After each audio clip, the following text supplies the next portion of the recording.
تبارک الذی بیدہ الملک وهو علی کل شیء قدیر الذی خلق الموت والحیاة لیبلوکم ایکم احسن عملا وهو العزیز الغفور۔ صدر محترم، علماء کرام، محترم بزرگوں، نوجوان بھائیوں، پردہ نشین ماں اور بہنوں، پیارے بچوں، سرائے محی الدین پور کی اس مسجد میں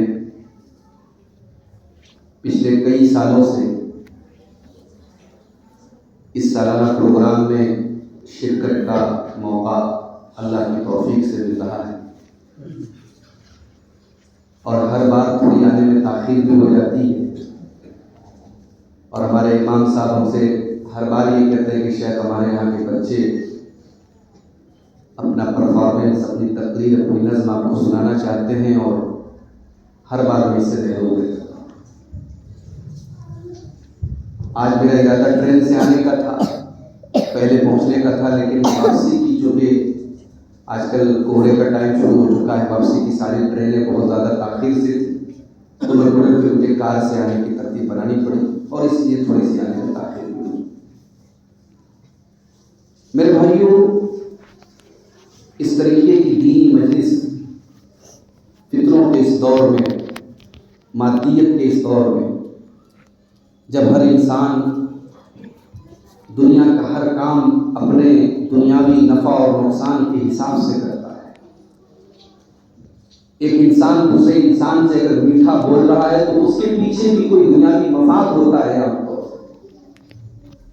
اس مادیت کے دور میں اگر اللہ نے ہمیں اور آپ کو یہ توفیق دی ہے کہ ہم اللہ کے گھر میں، مسجد میں بیٹھ کر کے اپنا وقت نکال کر کے ہم قرآن و سنت کی باتوں کو سننے کے لیے اکٹھا ہوئے، تو یہ بہت خوش نصیبی کی بات ہے۔ اللہ کے پیارے نبی کی وہ حدیث من یرد اللہ بہ خیرا یفقہہ فی الدین، وہ حدیث یہاں پر بھی لاگو ہوگی۔ اللہ تعالیٰ اپنے دین کا علم، اپنے دین کی سمجھ سب کو نہیں دیتا ہے۔ یہاں آپ 2 گھنٹہ 3 گھنٹہ بیٹھ کر کے جو دین کی باتیں سیکھیں گے، سمجھیں گے، یہ اللہ کی خصوصی رحمت ہے ہم سب کے اوپر، یہ اللہ کا کرم ہے ہمارے اوپر کہ اللہ نے یہاں ہمیں اور آپ کو دین سیکھنے کے لیے اور دین کی باتوں کو سننے کے لیے، سیکھنے کے لیے جمع کیا ہے۔ اللہ ہم سب کی اس حاضری کو قبول فرمائے، آمین۔ میرے بھائیوں، میں نے خطبہ مسنونہ کے بعد قرآن کریم کے 29ویں پارے کی ابتدائی 2 آیتیں پڑھی۔ یہ بڑی اہم آیت ہے۔ ان دونوں آیتوں میں اللہ تعالیٰ نے ہماری پیدائش کا اور ہماری موت کا ایک مقصد بیان کیا ہے کہ اللہ نے کیوں پیدا کیا اور کیوں اللہ نے موت کا نظام کیوں رکھا ہے۔ آئیے پہلے ان دونوں آیتوں کا ترجمہ دیکھتے پھر بات کو آگے۔ قرآن کا 29واں پارہ سورہ ملک کی ابتدائی آیت ہے۔ تبارک الذی بیدہ الملک وہو علی کل شیء قدیر، بڑی برکت والی ہے وہ ذات جس کے ہاتھ میں ساری کائنات کی بادشاہت ہے اور جو ہر شے پر، ہر چیز پر قادر ہے۔ الذی خلق الموت والحیات، جس نے پیدا کیا موت کو، جس نے پیدا کیا زندگی کو۔ یہ قابل غور نقطہ ہے۔ موت بھی اللہ تعالیٰ کی ایک مخلوق ہے۔ ہم کیا سمجھتے ہیں؟ ہم یہ سمجھتے ہیں کہ موت کوئی چیز نہیں ہے، ہماری زندگی کا ختم ہو جانا، ہمارا ایکسپائر ہو جانا، یہ موت ہے۔ اللہ نے کہا نہیں، موت بھی ایک اللہ کی مخلوق ہے، موت بھی ایک چیز ہے۔ اور اس کو اور کلیئر طریقے سے اس حدیث کی روشنی میں سمجھیں، جس میں اللہ کے نبی فرماتے ہیں کہ جب جنتی جنت میں چلے جائیں گے اور جہنمی جہنم میں چلے جائیں گے تو اللہ تعالیٰ کی طرف سے آواز دی جائے کہ اے جنتیوں ادھر آؤ، اے جہنمیوں ادھر آؤ، دیکھو موت کو لایا جائے گا۔ موت کو ایک دمبے کی شکل میں، ایک میڑھے کی شکل میں لایا جائے گا اور موت کو ذبح کر دیا جائے گا، موت کے گلے کو چھری چلا دیا اور یہ اعلان کر دیا جائے گا کہ یا اہل الجنت خلود لا موت، یا اہل النار خلود لا موت، اے جنتیوں دیکھ لو اب موت کو بھی موت آ چکی ہے، اب تمہیں جنت میں موت نہیں آئے گی، جہنم میں موت نہیں آئے گی۔ جنت کی نعمتیں ابدی ہیں اور جہنم کی نعمتیں، جہنم کی جو سزائیں ہیں اور جہنم کا جو عذاب ہے وہ ابدی ہے۔ تو اللہ نے کہا کہ ہم نے موت اور زندگی کو پیدا کیا۔ کیوں پیدا کیا؟ لِيَبْلُوَكُمْ أَيُّكُمْ أَحْسَنُ عَمَلًا، اس لیے ہم نے تمہاری پیدائش کی، اس لیے ہم نے تم کو پیدا کیا، اس لیے ہم نے حیات و موت کا یہ نظام بنایا۔ ہم تمہیں آزمانا چاہتے ہیں، ہم تمہارا امتحان لینا چاہتے ہیں، تم میں کون اچھا عمل کرتا ہے، تم میں کون ایسا عمل کرتا ہے جو اللہ کو راضی کرنے والا ہے۔ لِيَبْلُوَكُمْ أَيُّكُمْ أَحْسَنُ عَمَلًا، اللہ تعالیٰ تمہارا امتحان لینا چاہتا ہے کہ کون تم میں بہتر عمل کرتا ہے۔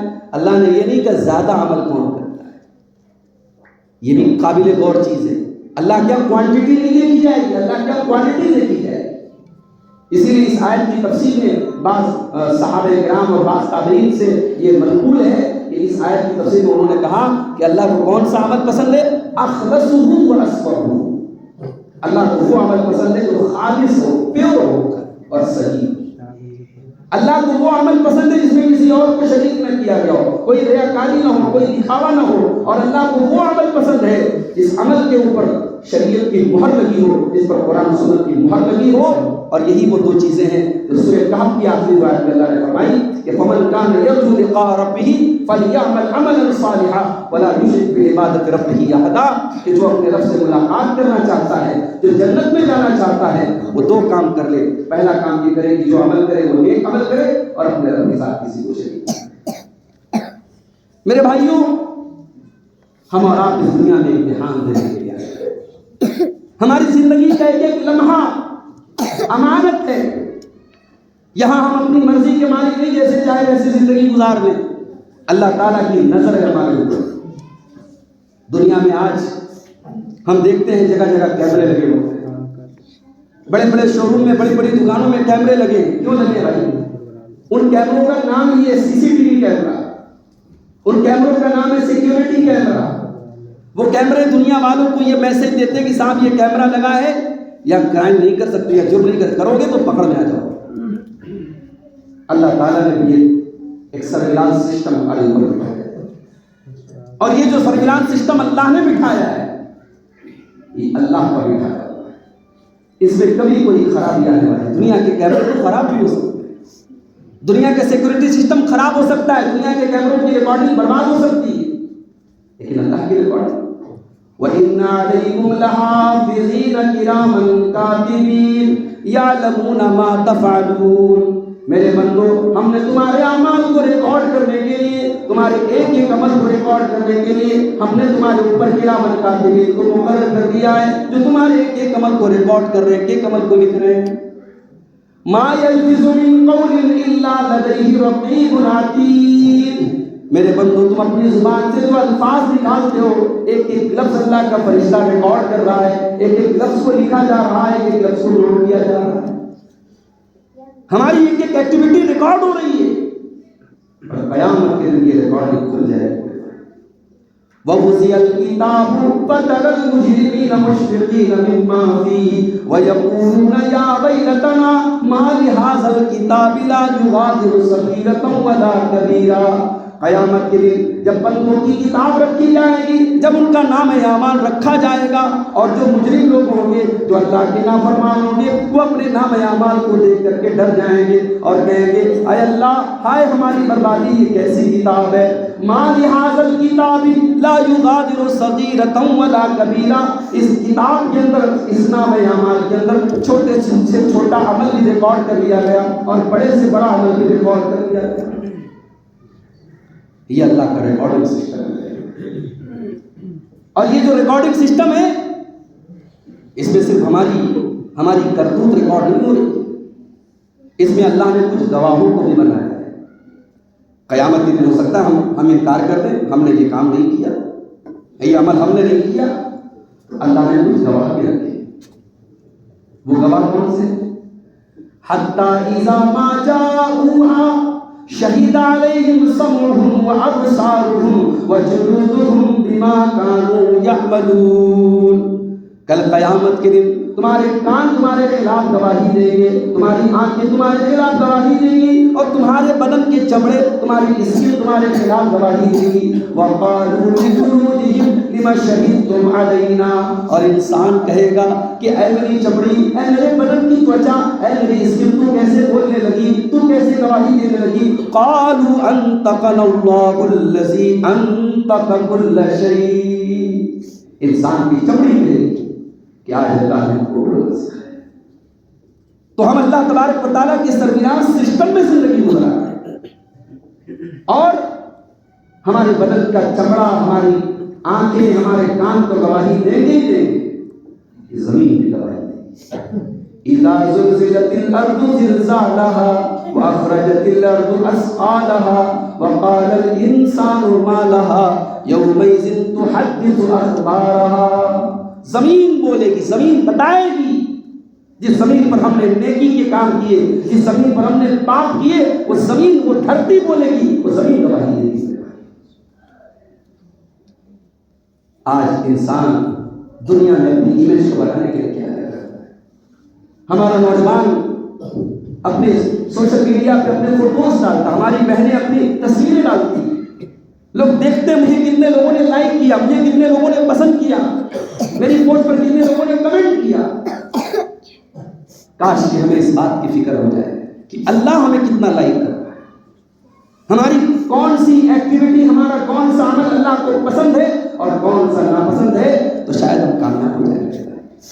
قیامت کے دن اللہ تبارک و تعالیٰ ہمارے نام اعمال کو، ہمارے زندگی بھر کے کچے چٹے کو ہماری گردنوں میں لٹکا دے۔ وَكُلَّ إِنسَانٍ أَلْزَمْنَاهُ طَائِرَهُ فِي عُنُقِهِ وَنُخْرِجُ لَهُ يَوْمَ الْقِيَامَةِ كِتَابًا يَلْقَاهُ مَنشُورًا، قیامت کے دن ہر انسان کا نام اعمال اس کی گردن میں لٹکا دیں گے، اور ہم کہیں گے اقرأ کتابک کفی بنفسک اليوم علیک حسیبا، میرے بندے آج دوسرے تیرا حساب نہیں لیں گے، آج یہ تیری کتاب ہے، یہ تیری زندگی بھر کا کچا چٹھا ہے، تو خود پڑھ لے، تو خود بتا دے تیرے ساتھ کیا معاملہ ہونا چاہیے۔ اسی لیے ہماری شریعت ہمیں یہ تعلیم دیتی کہ ہم اس زندگی میں یہ سوچ کر کے زندگی نہ گزارے کہ ہمیں 60 سال لینا ہے، 70 سال لینا ہے۔ اللہ تعالیٰ نے موت کا سسٹم بنایا ہے، اور وہ موت کب آئے گی ہم نہیں جانتے۔ سورہ لقمان کی آخری آیت میں اللہ نے 5 چیزوں کا نام لے کر کے گئے، 5 چیزوں کی جانکاری سے موت ہے۔ قیامت کب آئے گی اللہ کو معلوم، بارش کب ہوگی، کتنی ہوگی، کہاں ہوگی، اللہ کو معلوم، رحم مادر میں کیا ہے اللہ کو معلوم، اور انسان کل کیا کرے گا یہ اللہ کو معلوم، اور انسان کہاں مرے گا۔ وَمَا تَدْرِي نَفْسٌ بِأَيِّ أَرْضٍ تَمُوتُ، کوئی نہیں جانتا کہ کہاں مرے گا، کب مرے گا چھوڑ دو۔ بھائی انسان عام طور سے یہی نہ سوچتا ہے کہ ہم سرائے محی پور کے، شاہ گنج کے، جون پور کے رہنے والے، تو ہم اپنے گاؤں میں، اپنے شہر، کوئی گارنٹی نہیں ہے بھائی، انسان کس حال میں مرے گا نہیں گارنٹی۔ اسی لیے انسان کو ہمیشہ اپنی زندگی کے ہر دن کو اپنا آخری دن سمجھ کے زندگی گزارنا چاہیے۔ کوئی گناہ کرنے کے ٹائم انسان کو سوچنا چاہیے اگر اسی حالت میں موت آ گئی تو ہمارا کیا ہوگا۔ اللہ کے نبی فرماتے ہیں یبعث العبد علی ما مات علیہ، قیامت کے دن بندہ اسی حال میں اٹھایا جائے گا جس حال میں اس کی موت ہوئی تھی۔ اب سوچو اگر ہم کوئی گناہ کرتے ہو، کوئی اللہ کو ناراض کرنے والا، کوئی نافرمانی والا، کوئی ناجائز کام کرتے ہوئے اللہ نہ کرے اگر ہماری موت ہو جائے میرے بھائی، تو قیامت کے دن ہم اٹھیں گے اسی حال میں اٹھیں۔ اسی لیے جو انسان حج کے احرام کی حالت میں انتقال کر جائے، اللہ کے نبی نے فرمایا کہ اس کو اسی حال میں، اسی احرام کے کپڑے میں اس کو دفنایا جائے، اس کو الگ سے کفن نہیں پہنایا جائے۔ کیوں؟ فَإِنَّهُ يَأْتِي يَوْمَ الْقِيَامَةِ مُلَبِّيًا، کل قیامت کے دن احرام کی حالت میں، حج کا احرام اور عمرہ کا احرام باندھ کر کے جو مرا تھا، قیامت کے دن جب وہ آئے گا تو وہاں پر جو تلبیہ پکارتے ہوئے لبیک اللہم لبیک کہتے ہوئے اٹھے گا، اسی حال میں اٹھے گا۔ تو موت کو ہمیں یاد رکھنا چاہیے۔ اب یہ موت کیا ہے، اس کو اگر سمجھنا ہے تو سورہ آل عمران کی بس ایک آیت کو اپنے سامنے رکھیں، سورہ آل عمران کی آیت نمبر 185، کل نفس ذائقۃ الموت، ہر نفس کو موت کا مزہ چکھنا ہے، جتنے لوگوں کے اندر جان ہے سب کو بے جان ہونا ہے۔ اگر کوئی ذات ایسی ہے جس کو فنا نہیں ہے، جو باقی رہنے والی ذات ہے، کل من علیہا فان ویبقى وجہ ربک ذو الجلال والاکرام، وہی ایک ذات ہے، اللہ کی ذات ہے۔ اگر اس دنیا میں کسی کو بقا ہوتی، اگر موت سے کسی کو چھٹکارا ہوتا، تو اللہ اپنے محبوب بندوں، اپنے سب سے چنے ہوئے بندوں، اپنے پیغمبروں کو، اپنے نبیوں کو اللہ موت سے چھٹکارا دیتا ہے، مگر نبیوں کو موت ہے۔ سلیمان علیہ السلام جیسا پیغمبر، جانتے ہو سلیمان علیہ السلام کون تھے؟ سلیمان علیہ السلام نے اللہ سے دعا کی تھی کہ اللہ مجھے ایسی حکومت دے دے لا ينبغي لها، جو حکومت کسی اور کو نہ ملے، مجھے ایسی طاقت دے جو کسی اور کو نہ ملے، اور اللہ نے ایسی طاقت دی ان کو۔ ہوا ان کے کنٹرول میں تھی، 1 مہینے کا سفر وہ صبح سے شام تک کر رہے تھے، بڑے بڑے جنات ان کے کنٹرول میں تھے، ان کے حکم سے بڑے بڑے قلعے بنا دیتے تھے، پل بھر میں، منٹوں میں، گھنٹوں میں وہ پورے قلعے بنا لیتے تھے۔ سلیمان علیہ السلام کی موت کا ٹائم آیا، ہائے اللہ نے موت، ایک نبی کی موت بھی کیسے رکھی؟ فرمایا فلما قضینا علیہ الموت ما دل علی موتہ الا دابۃ الارض تاکل من ساعتہ، جب سلیمان علیہ السلام کی موت کا ٹائم آیا، بوڑھے ہو چکے ہیں، اپنی لاٹھی کے اوپر ٹیک لگا کر کے کھڑے ہیں، اور جنات کو ڈائریکشن دے رہے ہیں، جنات کو انسٹرکشن دے رہے ہیں، بیت المقدس کی تعمیر کا حکم دے رہے ہیں، ایسے بنانا ہے، ایسے بنانا ہے، اور اسی حالت میں سلیمان کی موت کا ٹائم آ گیا۔ سلیمان اپنی چھڑی کے اوپر ٹیک لگائے ہوئے اللہ کو پیارے ہو گئے، ان کی روح کے قبضوں سوئی سے پرواز کر گئی، اور جنات ابھی تک اس غلط فہمی میں پڑے، ہمارا باس تو کھڑا ہے، لاٹھی کے سہارے کھڑا ہے، اور باس تو ہمیں انسٹرکشن دے کر کھڑا ہوا ہے، جنات اپنے کام میں لگے۔ جب حضرت سلیمان کی اس چھڑی کو دیمک نے کھا کر کے ختم کیا، اور سلیمان علیہ السلام کی ڈیڈ باڈی جب زمین پر آئی، تب جنات کو پتہ لگا کہ ہاں غیر پہل تو ہم کو سلیمان کو کب موت آئی ہم کو نہیں پتا۔ یہ اللہ کا قانون ہے، نبیوں کو بھی موت ہے۔ اگر موت سے کسی کو چھٹکارا ہوتا، اللہ اپنے آخری نبی، ہم سب کے پیارے نبی جناب محمد رسول اللہ صلی اللہ علیہ وسلم کو موت سے دو چار، مگر یہ موت تو آپ ہی کو نہیں آئی۔ صرف موت نہیں آئی، موت کی سختیاں، موت کی سکرات۔ اما عائشہ فرماتی ہیں کہ میں اللہ کے نبی کی موت کا منظر دیکھنے کے پہلے میں بہت ناپسند کرتی تھی، اگر کسی کے اوپر آخری ٹائم میں موت کی سختیوں کو دیکھتی تھی میں اچھا نہیں سمجھتی تھی، مگر اپنے نبی کی آخری وقت میں نے دیکھا کہ آپ کے اوپر سکرات موت کے ٹائم کی سختیاں اپنے نبی کے اوپر ہیں۔ اللہ کے نبی آخری ٹائم میں دعا کریں، اللہم اعنی علی سکرات الموت، پروردگار سکرات موت پر میری مدد فرما۔ کبھی موقع ملے آپ کو اپنے سوشل میڈیا اور تمام یہ دنیا کے غیر ضروری کاموں سے، تو کبھی اللہ کے پیارے نبی کی وفات کا چیپٹر آپ کسی سیرت کی کتاب میں سے کھول کے دیکھ لیجئے، شاید آپ کی آنکھوں میں آنسو آ جائے گا۔ اس نبی کا سفر آخرت کیسا تھا، اس نبی نے آخری ٹائم اپنی امت کو کیا نصیحتیں کی، پورا ایک موضوع ہے، ٹاپک ہے جس پر بڑے توجہ سے پڑھنے کی اور غور کرنے کی۔ اس نبی کو بھی اللہ تعالیٰ نے موت سے بچایا۔ صحابہ کرام روتے رہ گئے، بلکتے رہ گئے، تڑپتے رہ گئے، نبی کی لاڈلی، نبی کی لخت جگر حضرت فاطمہ روتی رہی، مگر اللہ کا قانون اپنے نبی کے لیے بھی قانون رہا۔ اللہ نے فرمایا کل نفس ذائقۃ الموت، ہر نفس کو موت کا مزہ چکھنا ہے، اور اے میرے بندو اس موت کے اوپر تم یہ نہ سمجھ لینا کہ بات ختم ہو گئی، جو دنیا نے کر دیا کام ختم ہو گیا۔ وَإِنَّمَا تُوَفَّوْنَ أُجُورَكُمْ يَوْمَ الْقِيَامَةِ، موت کے بعد بھی ایک زندگی، قیامت کے دن تمہیں تمہارے عمل کا پورا بدلہ دیا جائے۔ فَمَنْ زُحْزِحَ عَنِ النَّارِ وَأُدْخِلَ الْجَنَّةَ فَقَدْ فَازَ، جس کو اللہ کی بارگاہ میں جہنم کی آگ سے بچا لیا جائے گا اور جس کو جنت میں داخل کر دیا جائے گا، وہی انسان کامیاب ہونے والا ہے۔ تم نے کامیابی کس کو سمجھا؟ تم نے حکومت کو کامیابی سمجھا، تم نے دولت کو کامیابی سمجھا، تم نے طاقت کو کامیابی سمجھا، لیکن اللہ کیا فرما رہا ہے؟ جو جہنم سے بچ گیا اور جو جنت میں چلا گیا وہی کامیاب ہے۔ ورنہ حکومت کیا فرعون کے پاس نہیں تھی؟ دولت کیا قارون کے پاس نہیں تھی؟ طاقت کیا فرعون کے پاس نہیں تھی؟ طاقت، دولت، حکومت یہ کامیابی کا اسٹینڈرڈ نہیں ہے. اللہ کے کامیابی کا معیار یہ ہے کہ جہنم سے انسان بچ جائے اور جنت میں جائے. اور اس کے بعد اللہ نے بڑی پیاری بات ارشاد فرمائی، فرمایا وَمَا الْحَيَاةُ الدُّنْيَا إِلَّا مَتَاعُ الْغُرُورِ. یہ دنیا کی زندگی تو دھوکے کا سامان ہے.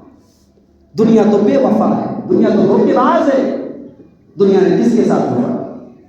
اس دنیا کو بہتر بنانے کے لیے انسان زمینیں خریدتا ہے، پراپرٹی خریدتا ہے، مال اکٹھا کرتا ہے، حلال حرام ایک کر دیتا ہے، جائز ناجائز ایک کر دیتا ہے.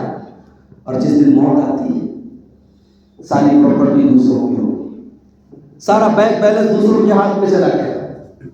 بچے، انسان کے جو بچے ہوتے ہیں، جو بیوی ہوتی ہے، وہ 2-4 دن آنسو آتے ہیں، اس کے بعد وہ بھی دنیا میں مطلب ہوتا ہے. کون ہمارا ہوتا ہے؟ انسان صرف اپنی موت پر غور کرے. یہ دنیا کی چمک دمک، یہ دنیا کی رنگینی بھول جائے گا میرے بھائی. یہ موت، اگر اس موت کو غور سے دیکھو تو ہمیں اپنی اوقات سمجھ میں آتی ہے. انسان جیسے ہی مرتا ہے اس کی ویلو زیرو ہو جاتی ہے. بھائی باپ بیٹے کو باپ بہت پسند ہے، بیٹا باپ سے بہت محبت کرتا ہے، مگر کیا اپنے باپ کی ڈیڈ باڈی کو رکھنے کے لیے تیار ہے؟ باپ مرا نہیں، اس کو دفنانے کی تیاری ہے. اس کے بعد وہ دیکھو انسان کل تک جو بیچارہ باتھ روم میں جا کر کے گھنٹوں نہایا کرتا تھا، سردی میں گیزر چالو کرتا تھا، گرمی میں ٹھنڈے پانی سے نہاتا تھا، شیمپو الگ تھا، فیس واش الگ تھا، صابن الگ تھا، باڈی واش الگ تھا. آج کیا ہے؟ آج کوئی پوچھنے والا نہیں ہے، کوئی اس کو اس کی مدد کرنے والا نہیں ہے، کوئی اس کو بتانے والا نہیں ہے تیرے لیے ٹھنڈا پانی ہے، گرم پانی. دوسروں کے سہارے آج وہ بیچارہ اس کے کپڑے دوسرے اتار، وہ اس لائق نے اپنے کپڑوں کو کینچی سے اس کی آستین کو کاٹا جاتا. اللہ، کبھی کسی مردے کو نہلانے کا منظر دیکھ لو میرے بھائی، انسان کی بے بسی دیکھو. کل کا کروڑ پتی، کل کا ارب پتی، کل کا منسٹر، کل کا وزیر آج اتنا بے بس ہے، اس کی آستین کو کینچی سے کاٹ کے اس سے بدل کے کپڑے اتارے جا رہے ہیں. جس نے دنیا میں کبھی کسی کے سامنے ننگا نہ ہوا، کسی کے سامنے کپڑا نہ اتارا، آج دوسروں کے سامنے اس کے بدن سے کپڑے اتارے اور اس کو دوسرے نہیں لا رہے. آج کہاں گیا تیرا برانڈڈ شیمپو؟ کہاں گیا تیرا برانڈڈ صابن؟ کہاں گیا تیرا وہ باڈی واش؟ کہاں گیا؟ آج تو کچھ نہیں بول سکتا. آج جیسے نہلایا جائے گا تجھے نہانا، اور نہانے کے بعد کفن کی وہ سفید چادر ہے، وہ سوتی چادر ہے، اسی میں تجھے کفنایا جائے گا. دنیا میں تیرے کپڑے بڑے قیمتی ہوا کرتے تھے، بڑے مہنگے ہوا کرتے تھے، مگر آج اللہ نے یہ جو شریعت کا نظام بنایا ہے، کفن کا وہی کپڑا جو غریبوں کو ہے، وہی امیروں کا کپڑا، اسی سفید کپڑے میں آپ کو رکھنا ہے.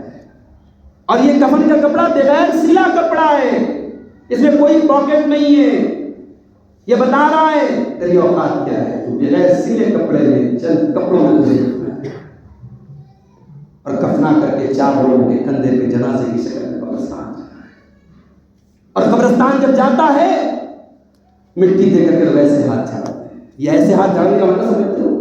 بس یہاں تک آپ کی تعظیم کر دی، اب آپ اور آپ کے اعمال جائیں.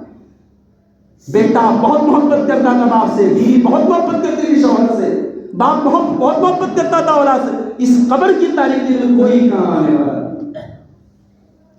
دنیا میں ابھی میں کار سے آ رہا تھا، رات میں ہم لوگ واپس کار سے جائیں گے. کبھی رات میں کار جنگل سے آپ کی کار گزر رہی ہو اور اچانک آپ کار کی لائٹ بند کر دیں اور چاروں طرف خوب اندھیرا ہو، اور سوچو اس اندھیرے سے خطرناک اندھیرا قبر کا اندھیرا ہوگا. کون ہمیں بچائے گا؟ اور کون ہمیں لائٹ دے گا؟ وہاں کون ہمیں روشنی دے گا؟ اللہ کے نبی فرماتے ہیں الصلاۃ نور، نماز آپ کی قبر میں روشنی کا کام کرے گی. الصدقۃ برہان، وہاں صدقہ آپ کے کام آئے گا. والصبر ضیاء، اللہ کے دین پر آپ نے صبر کیا ہوگا، جمے رہیں گے، وہاں روشنی کا کام کرے گا. اور اللہ کے پیارے نبی فرماتے جیسے ہی بندہ قبر میں اتارا جاتا ہے اور اس کو دفنا کر کے لوگ جانے لگتے ہیں، فوراً 2 فرشتے اس کے پاس آتے ہیں. ایک فرشتے کا نام منکر، ایک فرشتے کا نام نکیر. اور آج عجیب بات یہ ہے، آج ہم اس دور سے گزر رہے ہیں جہاں اس طریقے کی حدیثوں کا لوگ مذاق اڑاتے ہیں. کہتے صاحب یہ قبر کا معاملہ یہ سب بکواس ہے. غیر مسلم تو اپنے مردوں کو آگ میں جلا دیتا ہے، پارسی تو اپنے مردوں کو چلکموں کو کھلا دیتے ہیں، اور کوئی فلائٹ میں کریش ہو کر کے اس کی باڈی کے ٹکڑے ٹکڑے ہو جاتے ہیں، کسی کی باڈی کو سمندر کی مچھلیاں کھا جاتی ہیں. یہ قبر کا عذاب اس کو کیسے ہوگا؟ اسی لیے اللہ نے کہا موت کا ذکر کیا نا، اس کے پہلے کیا فرمایا؟ وَهُوَ عَلَىٰ كُلِّ شَيْءٍ قَدِيرٌ. تو اللہ کے بارے میں سوال اٹھا رہا ہے، جو اللہ آل مائٹی ہے، جو ہر شے پر قادر ہے، تو اس کے بارے میں سوال اٹھا رہا ہے. کیا تیری اوقات تھی کہ تم منی کے حقیر سے قطرے سے جیتا جاگتا انسان بن جائے؟ جو اللہ تجھے حقیر قطرے کے پانی سے جیتا جاگتا انسان بنا سکتا ہے. فلائٹ میں تیری باڈی کریش ہو جائے اور سمندر کی مچھلیاں تیرے جسم کے ریشے ریشوں کو کھا جائیں، وہ اللہ تیری پوری باڈی کو کنیکٹ کر کے تجھے عذاب قبر دے سکتا ہے. تو اللہ کی قدرت پر سوال اٹھاتا ہے. لوگ کہتے ہیں صاحب قرآن میں کہاں عذاب قبر آیا ہے؟ آیا ہے نا، آیا ہے. ذرا قرآن کو غور سے تو پڑھو. اور یہ بات بھی نوٹ کر لو، یہ جو بٹوارا کیا جاتا ہے قرآن میں ملے گا تو مانیں گے، حدیث میں ملے گا تو نہیں مانیں گے، یہ بٹوارا غلط ہے. شریعت قرآن و حدیث دونوں کا نام ہے. قرآن کہتا ہے نماز قائم کرو، پورے قرآن میں کہیں نہیں لکھا 5 ٹائم کی نماز. پورے قرآن میں کہیں نہیں لکھا فجر میں 2 رکعت پڑھنا ہے، ظہر میں 4 پڑھنا ہے، عصر میں 4 پڑھنا ہے، مغرب میں 3 پڑھنا ہے. پورے قرآن میں نہیں لکھا. قرآن کہتا ہے ورکو رکوع کرو، رکوع میں آپ کی پیٹھ کیسی ہو، آپ کا ہاتھ کیسا ہو، پورے قرآن میں کہیں لا کے دکھا نہیں ملے گا. تو قرآن صرف قرآن کے ذریعے آپ شریعت کو سمجھنا چاہتے نہیں. قرآن کے ساتھ ساتھ اللہ نے صاحب قرآن کو اتارا ہے.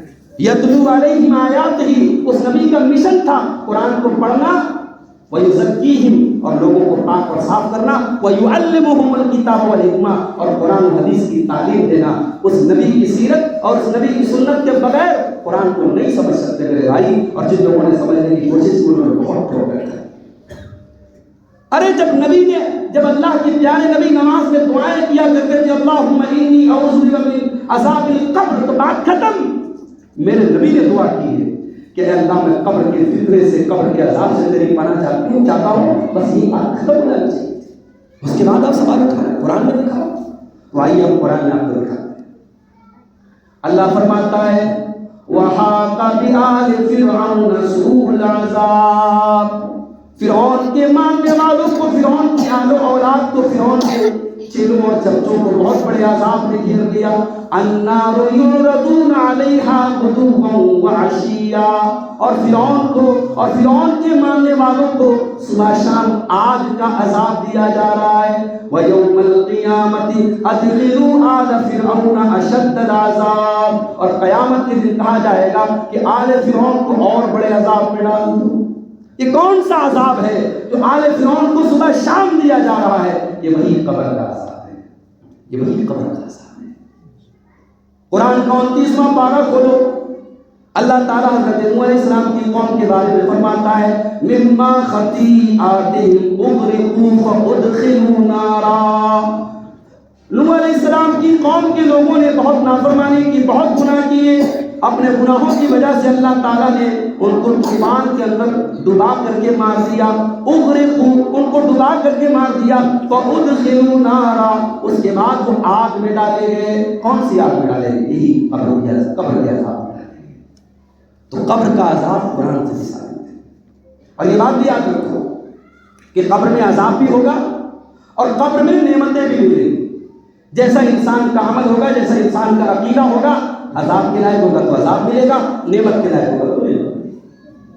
عذاب قبر کا بھی ثبوت ہے اور نعیم قبر کا بھی ثبوت ہے. بلکہ اللہ کے نبی فرماتے ہیں کہ قبر انسان کو دبوچے گی.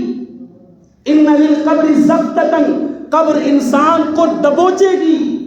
نیک کو بھی دبوچے گی، برے کو بھی دبوچے گی. دبوچنے کا مطلب کسی کو کس کے پکڑ لینا. قبر انسان کو کس کے پکڑ لے گی، دبوچ لے گی. اور اللہ کے نبی کہتے ہیں اگر کوئی بچتا اس عذاب اس قبر کے دبوچنے سے، اگر کوئی بچتا تو سعد بن معاذ بچتے، مگر وہ بھی نہیں بچے. یہ سعد بن معاذ کون ہے؟ میرے نوجوانوں کبھی موقع ملے تو سعد بن معاذ کی سیرت پڑھو، اللہ کے نبی کے صحابہ کے بارے میں پڑھا. نہیں پڑھتے ہمیں نہیں موقع ہے. ہمارے ہیروز تو کچھ اور ہے. کسی نے کسی کرکٹر کو ہیرو بنایا، کسی نے بالی ووڈ کے کسی ہیرو کو اپنا آئیڈیل بنایا. جو ہمارے اصل ہیروز تھے ان کے بارے میں تو آج ہمیں کوئی نالج نہیں. میں کہتا ہوں یہ بچے قابل تعریف ہیں.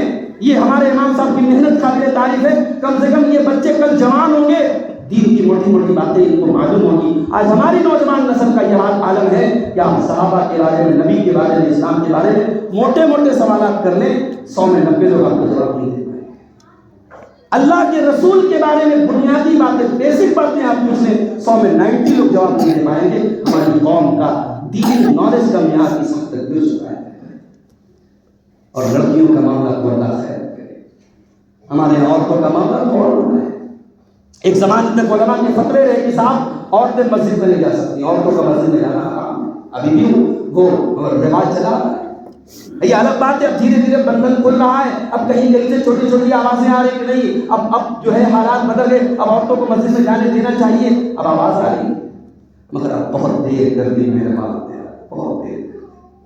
بنارس سے میں کار سے آ رہا تھا، راستے میں بنارس کے کئی مال، بڑے بڑے مال پڑے تھے. آج سنڈے کا دن تھا، یقین جانے کئی بائکیں میری نظر سے ایسی گزری، پیچھے بڑا نشین خاتون بیٹھی ہے، پیچھے مسلمان لڑکی بیٹھی ہے، اور آگے جو مرد بیٹھا ہے اس کے ہاتھ کا بطن کو کلامہ بتا رہا ہے کہ وہ مسلمان ہے. یہ اس قوم کے حالات ہیں. اس قوم کی ایک بڑی تعداد آج بے حیائی اور بدکاری کے گڈھے میں ڈوبی ہے. اس قوم کی کتنی بیٹیاں، اس قوم کی کتنی بہنیں آج محبت اور پیار کے جال میں اسلام کو چھوڑ کر کے انقلاب کی دلدل میں پھنس رہی ہیں. میرے بھائیوں، اگر ہم نے آنکھیں نہیں کھولی، آنے والے 20 سالوں کے بعد ہو سکتا ہے نام کہ ہم مسلمان رہیں، لیکن مانسک طور پر، مینٹل طور پر اور ذہنی طور پر ہماری اکثریت، اللہ نہ کرے، اللہ بچائے، ہمیں مرتد ہو جائے گی. میرے بھائیوں، اگر ہم نے اس کو آنکھ کھولی، اپنی بچیوں کو، اپنے بچوں کو دین کی تعلیم. سعد بن معاذ، اللہ کے نبی کے وہ صحابی جب ان کا انتقال ہوا، نبی نے فرمایا کہ آج میرے اس صحابی کا انتقال ہوا ہے جس کے انتقال پر اللہ کا عرش ہل پڑا، اللہ کا عرش حرکت میں آ گیا. آپ نے فرمایا کہ قبر کے دبوچنے سے اگر کوئی بچتا تو سعد بن معاذ بچ جائے. ایک مرتبہ ایک معصوم بچے کا جنازہ آیا، ایک چھوٹے سے بچے کا جنازہ آیا. اللہ کے نبی نے فرمایا، صحیح الجامع کی صحیح روایت ہے، لو نجا من سقطۃ القبر احد لنجا هذا الصبي. اگر قبر کے دبوچنے سے کوئی بچتا تو یہ معصوم بچہ بچ جاتا، مگر اس بچے کو بھی قبر دبوچے گی. اللہ ہم سب کی حفاظت کرے. قبر سب کو دبوچے گی. قبر میں سوالات ہوں گے، منکر نکیر 3 سوال کریں گے، پورا دین نہیں پوچھے گا، صرف 3. اور یہی 3 سوال اسلام کی بنیاد ہے. ان تینوں سوالوں کو جس نے نہیں سمجھا اس نے اسلام کو نہیں سمجھا. اس لیے بعض علماء نے ان تینوں سوالوں پر کتابیں لکھی. قبر کے 3 سوالوں پر پوری کتاب، شیخ الاسلام امام محمد عبد الوہاب رحمۃ اللہ علیہ کی بڑی مشہور کتاب ہے. قبر کے ان تینوں سوالوں پر علماء نے بڑی معرفت الارہ کتابیں لکھی. من ربک کا، من نبیک کا، ما دینک. تیرا رب کون ہے، تیرے نبی کون ہے، تیرا دین کیا ہے. جس نے اپنی زندگی میں اپنے رب کو نہیں پہچانا، اپنے نبی کو نہیں پہچانا اور اپنے دین کی عظمت کو نہیں پہچانا، اس کو کچھ نہیں جانا. اور معاف کرنا میرے بھائی، ان تینوں سوالوں کا جواب کہاں ملے گا؟ جب فرشتہ پوچھے گا وما یدریک کا، مومن جب صحیح جواب دے دے گا میرا رب اللہ ہے، میرا دین اسلام ہے، میرے نبی محمد صلی اللہ علیہ وسلم ہے، تو فرشتہ پوچھے گا وما یدریک کا، تجھے پتہ کیسے چلا؟ تو بندہ کہے گا، مومن کہے گا قرأت کتاب اللہ، میں نے اللہ کی کتاب کو پڑھا تھا، میں نے اللہ کے دین کو پڑھا تھا. میرے بھائیوں، آپ سائنس کا علم حاصل کریں، ہم منع نہیں کرتے، ترغیب دیتے ہیں. آپ انجینئر بنے، آپ ڈاکٹر بنے، آپ میتھمیٹکس کے ماہر بنے، سائنس کے ماہر بنے، ہسٹری کے ماہر بنے، مگر یاد رکھیں ان تینوں سوالوں کا جواب آپ کو قرآن و سنت نہیں دے گا. اس لیے اپنے علماء کو حقیر جاننا بند کر دیں. ان تینوں سوالوں کا جواب تو علماء ہی بتائیں گے آپ کو، قرآن و سنت ہی کر کر آپ کو ان تینوں سوالوں کا جواب. وہ بندہ کہے گا میں نے اللہ کی کتاب کو پڑھا تھا، اس نے مجھے پتہ لگا. اور جو کافر ہوگا، جو منافق ہوگا، جو جواب نہیں دے پائے گا، وہ کہے گا تو فرشتہ کیا کہے گا؟ لا دریت ولا تلیت. تو نے نہ دین کا علم حاصل کیا، نہ تو نے تلاوت کی، نہ تو نے پڑھا، نہ تو نے علماء کی رہنمائی حاصل کی، نہ تو نے جانا نہ جاننے کی کوشش. تو میرے بھائیوں، قبر کے عذاب سے ہم سب کو قبر کے عذاب کے بارے میں سوچنا چاہیے. مگر ہائے افسوس، آج ہمارے دل کتنے سخت ہو گئے. ابھی بنارس میں پچھلے 1-2 ہفتے پہلے واقعہ شاید آپ کی نظر سے بھی گزرا ہو، سوشل میڈیا کے ذریعے آپ تک بھی بات آئی کہ 5-6 سال کی بچی، اس کے مرنے کے بعد اس کو قبر سے ایک شرابی نے شراب کے نشے کی حالت میں دھت ہو کر کے اس کی لاش کو قبر سے نکالا، اور پھر اس حالت میں اس بچی کی لاش پائی گئی تو اس کے بغل میں سو رہا. اب اللہ جانے اس نے لاش کے ساتھ کیا کیا، پوسٹ مارٹم کی رپورٹ میں کیا آیا، وہاں تک کہ میں نے نیوز نہیں دیکھی ہے، لیکن یہ حالات ہے۔ وہ قبر جہاں صحابہ کرام جس قبر کو دیکھ کر کے رونے لگتے تھے، عثمان غنی قبرستان کے پاس سے گزرتے تھے، آنکھوں سے آنسو بہنے لگتے تھے اور کہتے تھے، لوگ پوچھتے تھے عثمان آپ قبر کو دیکھ کر کے کیوں رونے لگتے ہیں؟ تو عثمان غنی کہا کرتے تھے ان القبر اول من منازل الاخرہ، میں نے اپنے پیارے نبی کو فرماتے ہوئے سنا ہے کہ قبر آخرت کی پہلی منزل ہے، جس نے اس منزل کو پار کر لیا اس کے لیے آگے کی منزل آسان ہے۔ یہ وہی قبر تھی۔ اللہ کے پیارے نبی ایک انصاری صحابی کے جنازے میں شامل تھے، جنازے کو قبر میں اتارا جا رہا تھا، اللہ کے پیارے نبی سائڈ میں بیٹھے ہوئے تھے اور آپ رونے لگے، اتنا روئے حتی بل الثری، آپ کے آنسوؤں سے وہاں کی زمین بھیگ گئی اور آپ نے صحابہ سے اس قبر کی طرف اشارہ کر کے کہا للازدحاذ فاعدوا یا اخوانی، اے میرے صحابہ اس قبر کی تیاری کرو، یہاں پر سب کو میرے بھائیوں اس قبر میں سب کو جانا ہے۔ کروڑ پتی، اربوں پتی اور محلوں کے مالک کو بھی اسی 2 گز زمین کے اندر جانا ہے۔ اس قبر کے بارے میں ہم سوچیں، اس قبر کے عذاب سے بچنے کے بارے میں ہم سوچیں، اور یاد رکھو یہ جو زندگی ہمیں ملی ہے نا، اس میں 1 منٹ کا بھی ایکسٹینشن نہیں ملے گا۔ دنیا میں کیا ہوتا ہے، بچہ فیل ہو گیا چلو 1 سال اور کوشش کرو، دنیا میں کیا ہوتا ہے انسان کی زندگی میں فیل ہو گیا تو ایک کوشش اور کرو، مگر ہمیں اور آپ کو ایک ہی موقع ملے گا، سیکنڈ موقع نہیں ملے گا۔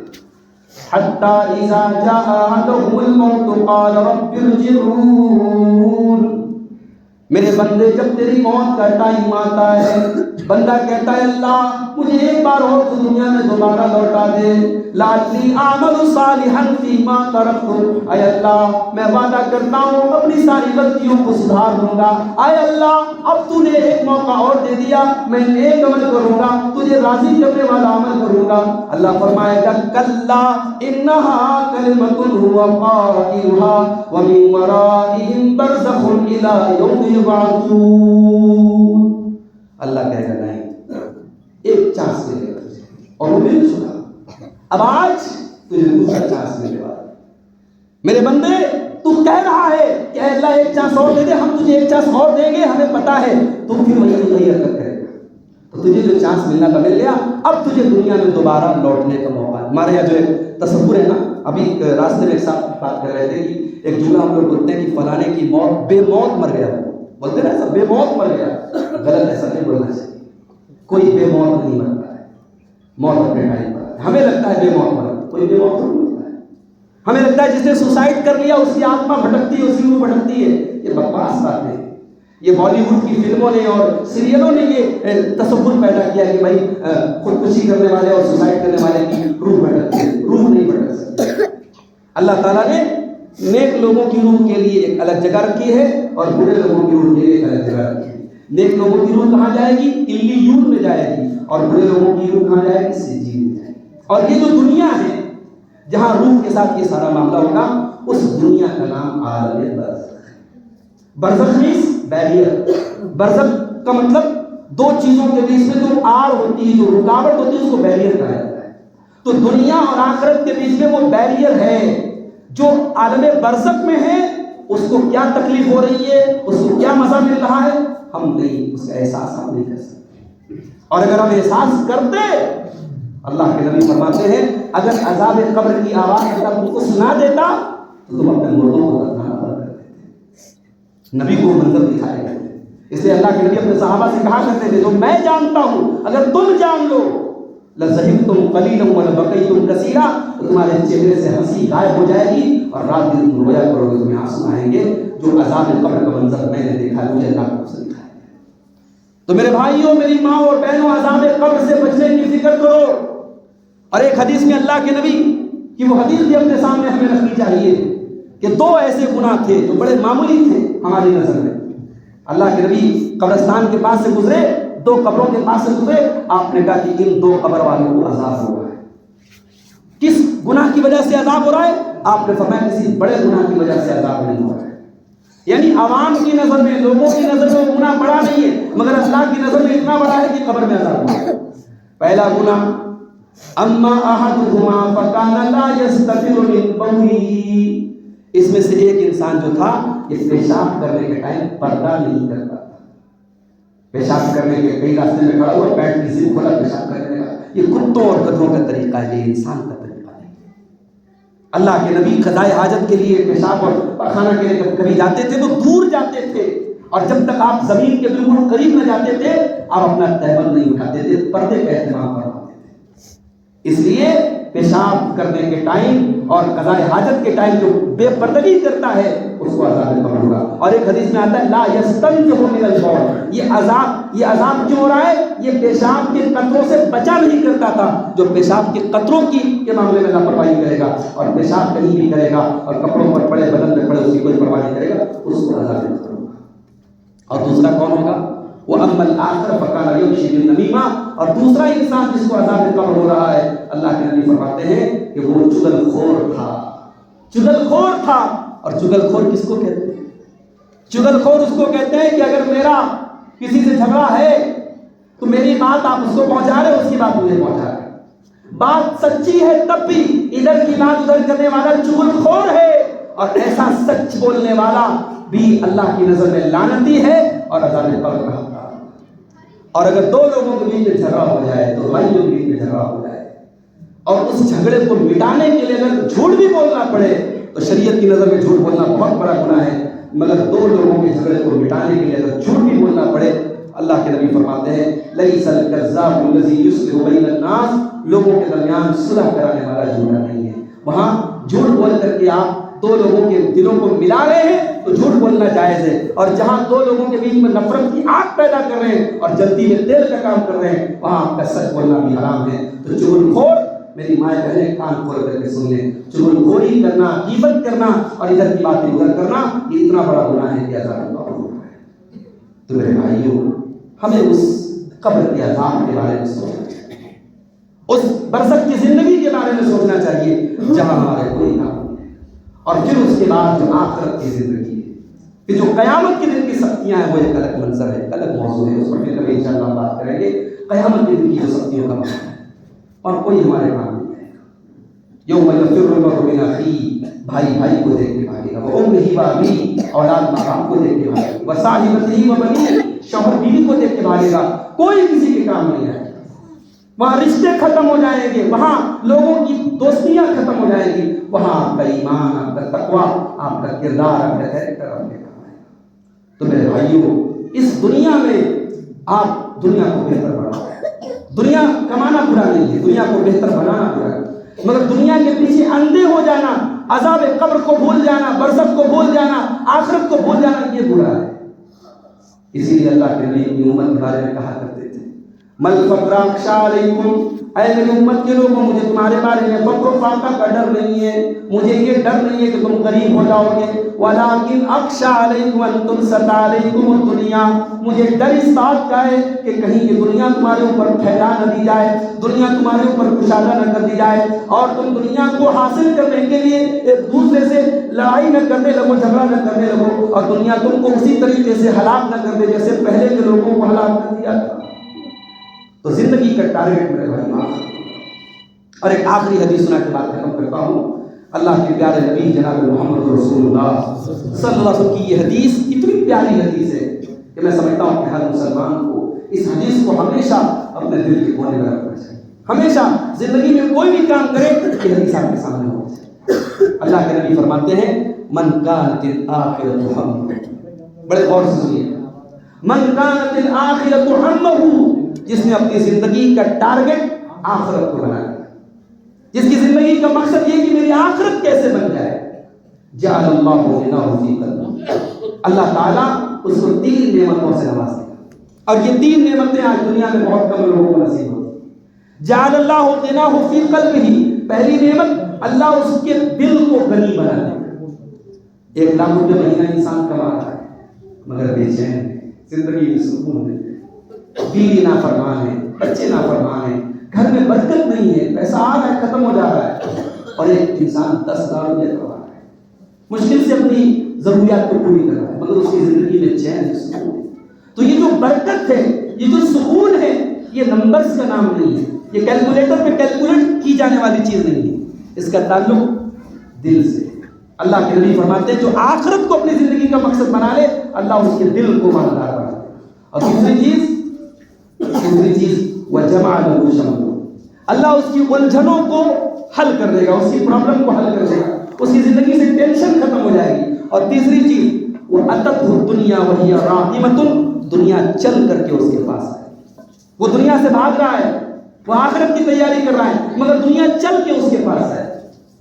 اور اسی کا الٹا جس نے دنیا کو اپنی زندگی کا ٹارگٹ بنایا، صبح اٹھتا ہے تو دنیا کی فکر ہے، رات میں سوتا ہے تو دنیا کی فکر ہے، 24 گھنٹے میں ایک بار اللہ کا نام تک نہیں لیتا، ایک بار اس کی پیشانی اللہ کے بارگاہ میں جھکتی نہیں ہے۔ ایسا دنیا پرست انسان، دنیا طلب انسان، دنیا کے پیچھے کھپڑے مرنے والا انسان، اللہ کے نبی کہتے ہیں اللہ تعالیٰ اس کے فقر و فاقہ کو اس کی آنکھوں کے سامنے رکھ دے گا، وہ کروڑ پتی بھی بن جائے گا، ہمیشہ ڈر ستا رہے گا، یار میری دولت ختم نہ ہو جائے، میرا پیسہ ختم نہ ہو جائے۔ اور دوسری چیز وَفَرَّقَ عَلَيْهِ شَمْلًا، اس کی الجھنوں کو اللہ اور بڑھا دے گا، اس کی زندگی میں ٹینشن اور بڑھا دے گا۔ اور تیسری چیز وَلَمْ يَأْتِهِ مِنَ الدُّنْيَا إِلَّا مَا قُدِّرَ لَهُ، اور دنیا بھی اتنی ہی ملے گی جتنی اس کے مقدر ہے، مقدر سے زیادہ دنیا نہیں ملے گی۔ دنیا کے لیے انسان حرام راستہ اپناتا ہے نا، انسان آج ہمارے کتنے نوجوان ہیں، ابھی بہار میں گیا تھا، کتنے نوجوانوں نے وہاں ایک آن لائن کوئی ایپ آیا ہے، اس میں پیسہ لگایا، کوئی کوائن ہے، اس کوائن میں پیسہ لگاؤ، 1 لاکھ روپیہ لگاؤ اور 5 مہینے میں آپ کا پورا پیسہ مل جائے۔ کیا ہے یہ سب پونزی اسکیم ہے، سب فراڈ ہے۔ وہ آج آپ کو پیسہ دے رہے ہیں، کل ان کے بعد اچھا خاصا پیسہ اکٹھا ہو جائے، کمپنی بھاگ جائے گی، جن لوگوں نے پہلے پیسہ لگایا وہ کما لیں گے، جنہوں نے بعد میں لگایا وہ ڈوب جائے۔ اس طریقے کی کمپنیاں ہمارے ملک میں بہت آتی ہیں، حلال طریقے سے آتی پیسہ کمائے، بہت سارے راستے میں رہے۔ آج نوجوان جوا کے ذریعے، سٹا کے ذریعے، آن لائن ایپس کے ذریعے پیسہ کمانا چاہتا ہے، تجارت نہیں کرنا چاہتا، محنت نہیں کرنا چاہتا، اپنے دماغ اور اپنے وقت کو لگانا نہیں چاہتا ہے۔ تو یاد رکھو ہماری روزی روٹی جو ہے نا ہماری ماں کے پیٹ میں ہم تھے لکھی گئی، اپنے مقدر سے زیادہ ہم روزی نہیں پا سکتے۔ اللہ کے نبی فرماتے ہیں جو دنیا کو اپنا ٹارگٹ بنائے گا اللہ تعالیٰ دنیا اتنی ہی دے گا جتنی اسے مقدر ملے گی۔ تو میرے بھائیوں آخرت کی فکر ہم اپنے دلوں میں پیدا کریں، اور برزخ کی جو زندگی ہوگی اس زندگی میں ہم کیسے بہتر زندگی ہم وہاں حاصل کریں اس کی ہمیں فکر ہونی چاہیے، قبر کے عذاب سے ہم کیسے بچیں اس کی ہمیں فکر ہونی چاہیے، ہمیں اللہ سے دعا بھی کرتے رہنا چاہیے۔ ابھی ہم نے دیکھا بہت سارے ایسے لوگوں کو جو کل تک بڑے نیک تھے، متقی تھے، آج ان کا دل بدل گیا، ان کے حالات بدل گئے۔ ابھی مئو سے ایک ویڈیو آ رہا ہے، ایک بڑے معزز گھرانے میں، بڑے اچھے گھرانے میں شادی ہو رہی ہے اور تمام غیر مسلموں کے رسم و رواج کو اپنایا جا رہا ہے۔ یعنی وہ گھرانے جہاں دینداری تھی، جو اپنے دینداری اور اپنے عزت کے لیے مشہور تھے، آج ان گھروں میں پیسہ آ گیا، 4 دن کی چادری آ گئی، ان گھروں میں کچھ بھی ہو رہا ہے، شادی بیاہ کے موقع پہ لڑکیاں ڈانس کر رہی ہیں، مردوں میں ہلدی کی رسم ہو رہی ہے، آج ہو رہا ہے۔ اس لیے دعا کیا کرو اللہ تعالیٰ سے، یا مقلب القلوب ثبت قلبی علی دینک، اے دلوں کے پھیرنے والے، اے دلوں کو کنٹرول کرنے والے، میرے دل کو اپنے دین پر ثابت قدم کر دے۔ اور اللہ کے نبی دعا کیا کرتے تھے اللہم انی اعوذ بک من الحول بعد القول، اے اللہ میں تیری پناہ چاہتا ہوں دین کے راستے پر آنے کے بعد واپس نہ چلا جاؤں، پلٹ نہ جاؤں، توحید کے راستے پر آنے کے بعد شرک کی طرف نہ چلا جاؤں، دین کے راستے پر آنے کے بعد بے دینی کی طرف نہ چلا جاؤں، اے اللہ میں تیری پناہ چاہتا ہوں۔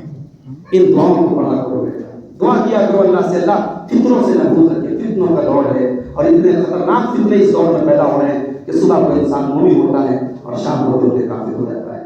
دعا کیجیے اللہ ہم سب کی فتنوں سے حفاظت فرمائے، رب العالمین ہمیں اور آپ کو اپنی آخرت کی فکر کرنے کی توفیق فرمائے، اللہ قبر کی زندگی کو ہم سب کی فکر بنا دے، اللہ قبر سے ہم سب کو محفوظ فرمائے، رب العالمین ہمارے وہ تمام بھائی، ہمارے وہ تمام رشتہ دار جو توحید اور ایمان پر دنیا سے گئے ہیں، اللہ ان کی آخرت کی اور قبر کی برزخ کی منزلوں کو آسان کر دے، رب العالمین ہمیں سے جو بیمار ہیں ان کو شفا کاملہ عطا فرمائے، جو روزی روٹی سے پریشان ہیں اللہ ان کے کاروبار میں برکت نصیب فرمائے، اللہ ہم سب کو توحید و سنت کے راستے پر قدم پر چلنے کی توفیق عطا فرمائے، اللہ ہمارے مظلوم فلسطینی بھائیوں کی مدد فرمائے، اللہ ان پر ظلم کرنے والے ظالموں کو ان کے انجام تک پہنچا دے، رب العالمین ہمارے وطن عزیز کی، ہمارے ملک کی حفاظت فرمائے، ہمارے ملک کی امن چین اور سکون کی حفاظت فرمائے اور فرقہ پرستوں کی تمام کوششوں کو ناکام کر دے، رب العالمین ہم جب تک دنیا میں زندہ رکھے اسلام پر زندہ رکھے اور ہم سب کا خاتمہ ایمان پر ہو، ربنا تقبل منا انک انت السمیع العلیم وتب علینا انک انت التواب الرحیم، وصلی اللہ تعالی علی نبینا محمد وآلہ وصحبہ اجمعین، والسلام علیکم ورحمۃ اللہ وبرکاتہ۔ وعلیکم السلام۔